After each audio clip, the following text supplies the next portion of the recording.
आदमी दिल्ली को घेर के बैठे हुए हैं। भारत सरकार ने 22 जनवरी से बातचीत को बंद कर दिया गया है। आंदोलनरत में जो हमारे शहीद किसान हुए करीब 650 से ज्यादा, हमारे जितने भी बॉर्डर हैं हमारे वे शहीद किसान वहां पे हुए। प्रधानमंत्री भारत सरकार ने एक भी जवाब ये नहीं दिया कि हम 1 मिनट का मौन धारण करेंगे। ये समझना पड़ेगा आप लोगों को, ये समझना पड़ेगा आप लोगों को कि जिस तरह से यहाँ पे देश की प्रॉपर्टियां बेची जा रही है, ये लोग कौन हैं जो देश के संस्थाओं को बेच रहे, इन लोगों की पहचान करनी पड़ेगी। देश में बड़े बड़े आंदोलन ये चलाने पड़ेंगे। आज से जो संयुक्त मोर्चा ने फैसले लिए हैं उसके तहत हमको बड़ी बड़ी मीटिंगें पूरे देश भर में करनी पड़ेगी। अब ये मिशन खाली मिशन उत्तर प्रदेश और ये नहीं उत्तराखंड, मिशन होगा संयुक्त मोर्चे का देश बचाने का। ये देश बचेगा, ये संविधान बचेगा। आज लड़ाई उस मुकाम पर आ गई कि देश के जो नौजवान हैं, जो 14 करोड़ लोग जो बेरोजगार हमारे साथी हमारे बच्चे हुए हैं, ये आंदोलन उनके कंधों पे है। जिस तरह से एक चीज बेची जा रही है, 3 कानून भी उसी का ही एक हिस्सा है। पहला है कि यहाँ पे रेल और हवाई जहाज और हवाई अड्डे बेचे जाएंगे। किसने परमिशन दी? किसकी ताकत है कि देश की प्रॉपर्टियों को बेचोगे? आपने घोषणा पत्र में नहीं लिखा, देश की जनता को धोखा दिया। धोखा नंबर 1।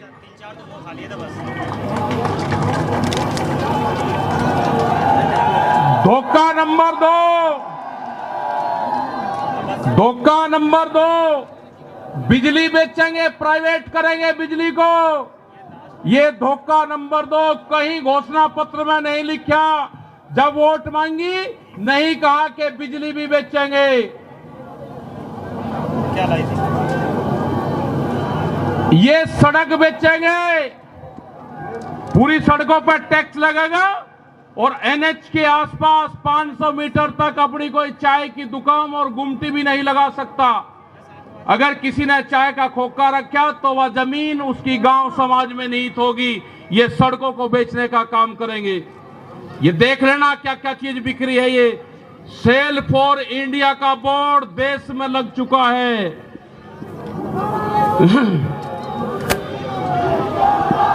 यह है एलआईसी, जो बड़ी कंपनी देश की, बैंक, ये सब बिखरे हैं। इनके खरीदार कोई और नहीं है, खरीदार अडानी और अंबानी हैं। ये बिखरे हैं सब। एफसीआई की जमीन जहां पे हमारा भंडारण होता था, वे पूरी जमीन, पूरे गोदाम अडानी को दे दिए गए हैं।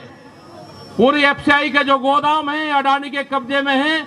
आपके पास में, भारत सरकार के पास में कोई भी गोदाम अब नहीं बचा है।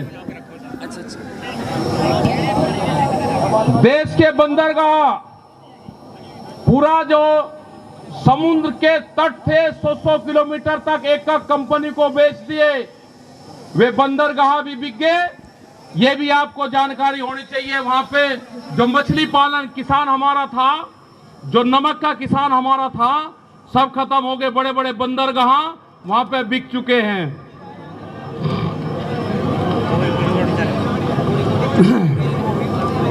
ये जल को बेच रहे हैं। जल का पूर्ण रूप से प्राइवेट कंपनियों को नदियां बेची जा रही है। जो नदियां, जो जल हमारी जीवन रेखा होती थी, उनको बेचने का काम पूरे देश में करा जा रहा है।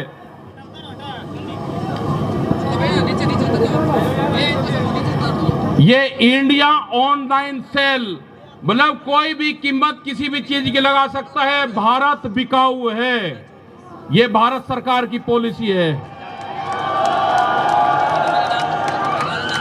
अब खतरे में कौन कौन है? ओएनजीसी, बीपीसीएल, इस्पात, शिक्षा, प्राइवेट जो चिकित्सा हो रही है, और देश के संविधान भी खतरे में है। जो बाबा भीमराव अंबेडकर का संविधान था वो भीड़ में बता जा रहा है, हम उसको भी बता रहे हैं कि बाबा भीमराव अंबेडकर का संविधान भी खतरे में है, उसको भी बचाना है। और ये खेती किसानी जिससे ये आंदोलन शुरू हुआ, ये खेती और किसानी भी बिक्री के कगार पे है। हमारी समझ में जब आया, जब देश की खेती बिकने के कगार पाई, जब ही आंदोलन शुरू हुआ। उसके 3 कानून 9 महीने से किसान आंदोलन है वो करने को तैयार नहीं है। आज हालात ये है कि आपका 10 साल पुराना वे आगे के 10 साल पुराना ट्रैक्टर नहीं चलेगा, वो भी इसी में आता है। आपको बैंक में कर्जा आप दुगना ले लो, आपको बैंक दुगना कर्जा दे देगा। आपको बैंक कहेगा कि गोल्डन कार्ड बना दिया, आप कर्जा ले लो, फसलों के भाव नहीं आपको देंगे। हम जिस जमीन पर आए हैं, ये जमीन उत्तर प्रदेश की जमीन, और जहां पे मुजफ्फरनगर का जो क्षेत्र है ये गन्ने की बेल्ट है पूरी। क्या इन लोगों ने ये नहीं कहा कि जब अगर हमारी सरकार आएगी तो हम 450 रुपए गन्ने का भाव देंगे? ये कोई भाव देने को तैयार नहीं है। यहां पे सरकारें पहले भी आई जिन्होंने 80 रुपया रेट बढ़ाया, दूसरे वाली सरकार आई 50 रुपए रेट बढ़ाया। क्या योगी सरकार उन दोनों से कमजोर है? 1 रुपया रेट नहीं बढ़ाया। हमारा 12,000 करोड़ रुपया से ज्यादा आज शुगर फैक्ट्रियों पे सरकार पे बकाया है। अगर हम मांगते हैं तो कहते हैं जी ये राजनीति कर रहे हैं। अगर ये मुद्दे उठाने राजनीति है तो ये मुद्दे यहाँ के लोग उठाते रहेंगे। हमें बहुत तरह के एलिगेशन लगाए गए। हम 9 महीने से वहां पे हैं, आप लोगों के बीच से वहां पे गए, आप बहुत जिम्मेदारी के साथ में वहां पे छोड़ के आए। पूरा संयुक्त मोर्चा दिल्ली के चारों तरफ है। हम घर नहीं जाएंगे। मुजफ्फरनगर में भी आए तो सिर्फ संयुक्त मोर्चे की मीटिंग में इस मैदान में आए। इस मैदान से बाहर मुजफ्फरनगर की जमीन पे पैर नहीं रखेंगे भैया। यहाँ पे मुजफ्फरनगर की जमीन पे हम पैर नहीं रखेंगे। हम गाड़ी से यहां से वापसी जाएंगे। जब ये आंदोलन फतेह होगा, इस किसान और देश के जवान की जीत होगी, जब ही हम यहाँ पाएंगे। अत्याचार बहुत है। यहाँ पे पुलिस फोर्स के लोग भी होंगे। यहाँ पे पुलिस फोर्स के लोग हैं, उनकी सैलरी 25 और 30 हजार रुपए है।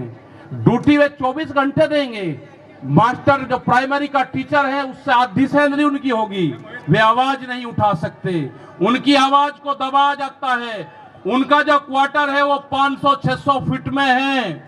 उनके क्वार्टर बड़े बड़े, उनकी सैलरी भी टीचर के बराबर उनकी सैलरी हो।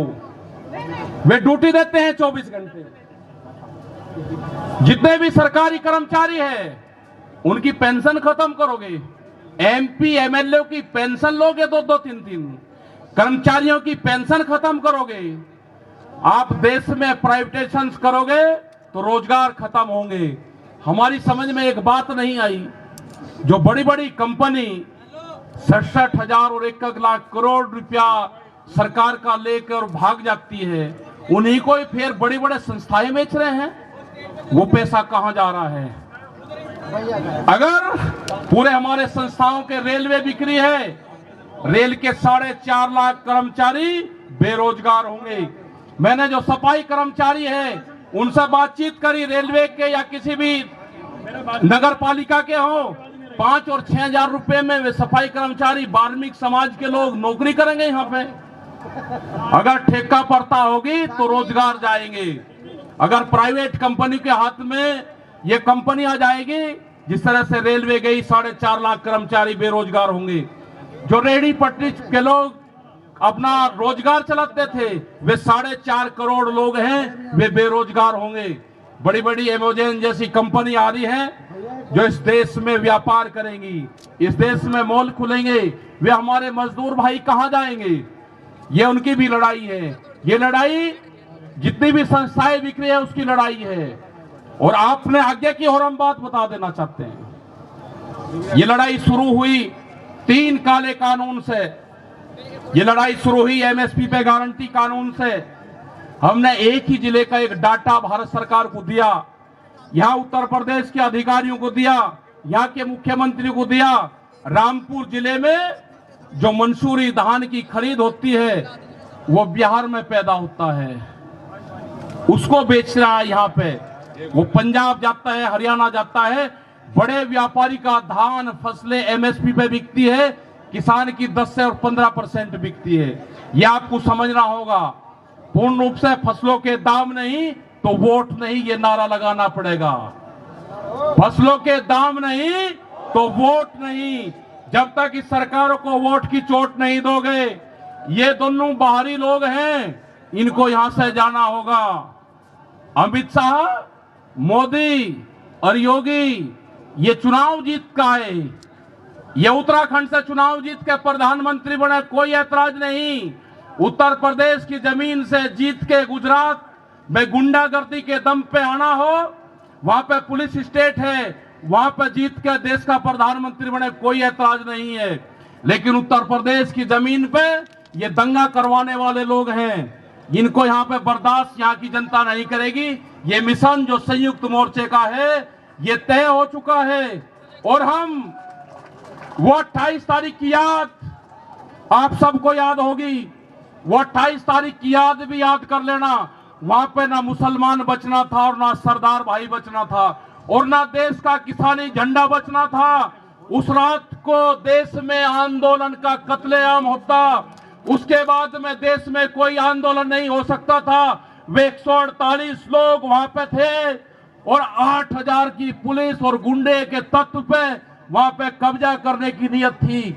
लेकिन वे बहादुर लोग वहां पे थे जो 20 मिनट के बाद ही जो वहां से घोषणा हुई, वे 20 मिनट बहुत महत्वपूर्ण थे। जब देश की जनता साथ में खड़े हुई, जब हमने जल मांगा तो कंडेला खाप हरियाणा, पूरा हरियाणा खाप सड़कों के ऊपर था, पूरा उत्तर प्रदेश सड़कों के ऊपर था।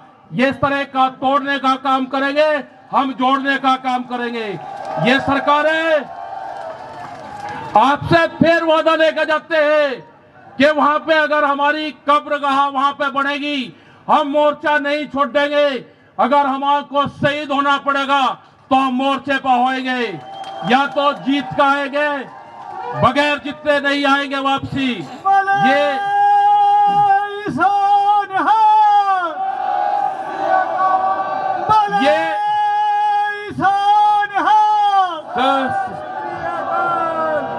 इस तरह की अगर सरकारें देश में होंगी तो ये दंगे करवाने का काम करेगी। पहले भी नारे लगते थे जब टिकैत साहब थे, अल्लाहू अकबर, अल्लाहू अकबर, ये नारे लगते थे। हर हर महादेव और अल्लाहू अकबर के नारे इसी धरती से लगते थे। ये नारे हमेशा लगते रहेंगे, ये नारे हमेशा लगते रहेंगे। दंगा यहां पे नहीं होगा। ये तोड़ने का काम करेंगे, हम जोड़ने का काम करेंगे। किसी गलत फहमी में मत रहना। ये देश हमारा है, ये प्रदेश हमारा है, ये जिले हमारे हैं। आप तैयार रहना। ये कहते हैं कि लाल किले पे किसान गया, अगर लाल किले पे नहीं, किसान तो अगर जाता तो पार्लियामेंट पे जाता जहां पे कानून बने हैं। लाल किले पे धोखे से लेके गए हैं आप हमको, हमारे लोग नहीं गए। धोखे से लेकर आप लोग गए हैं। क्या कोई देश की एजेंसी है कि जो उसको जांच कर दे? क्योंकि कोई एजेंसी बोलने को तैयार नहीं है। पूरे देश पे इनका कब्जा हो चुका है, पूरी एजेंसियों पे। देश में कैमरा और कलम पे बंदूक का पहरा है। कैमरा और कलम पे किसी प्रेस की हिम्मत नहीं कि वो किसान के पक्ष में दिखा दे। निगेटिव दिखाते हैं बहुत प्रेस के लोग। तो इन सब लोगों का आपको ध्यान रखना है। यह आंदोलन जारी रहेगा। वो 28 तारीख की जो काली रात है उसको आप याद करते रहना। हम वहां से हटेंगे नहीं, किसी भी कीमत पर वहां से जाएंगे नहीं। देश के नौजवानों का रोजगार का सवाल है। 450 रुपया क्विंटल गन्ने का इन्होंने भाव की बात करी थी, वो चाहिए हमको। हमको फसलों पे एमएसपी की गारंटी चाहिए। प्रधानमंत्री ने कहा कि 2022 में फसलों के रेट दुगने होंगे, आमदनी दुगनी होगी। 3 महीने की बात रहेगी है, 1 जनवरी से बिकने वाली फसलें दुगने रेट पे बेचेंगे। ये प्रचार हम करेंगे, हम जाएंगे देश की जनता के बीच में, पूरे देश में संयुक्त मोर्चा आंदोलन करेगा। और हमने बार बार कहा कि हमारे पंच भी यही है और हमारा मंच भी वही है। आपने बात सुनी, ये 20 लाख से ज्यादा लोग मुजफ्फरनगर की जमीन पाए, इन सब का बहुत बहुत धन्यवाद, सभी वॉलंटियरों का धन्यवाद। अभी हमारे कुछ लीडर रह रहे हैं, आप उनकी बात सुनोगे। धन्यवाद। जय हिंद, जय भारत। वाहे गुरु जी का खालसा, वाहे गुरु जी की फतेह।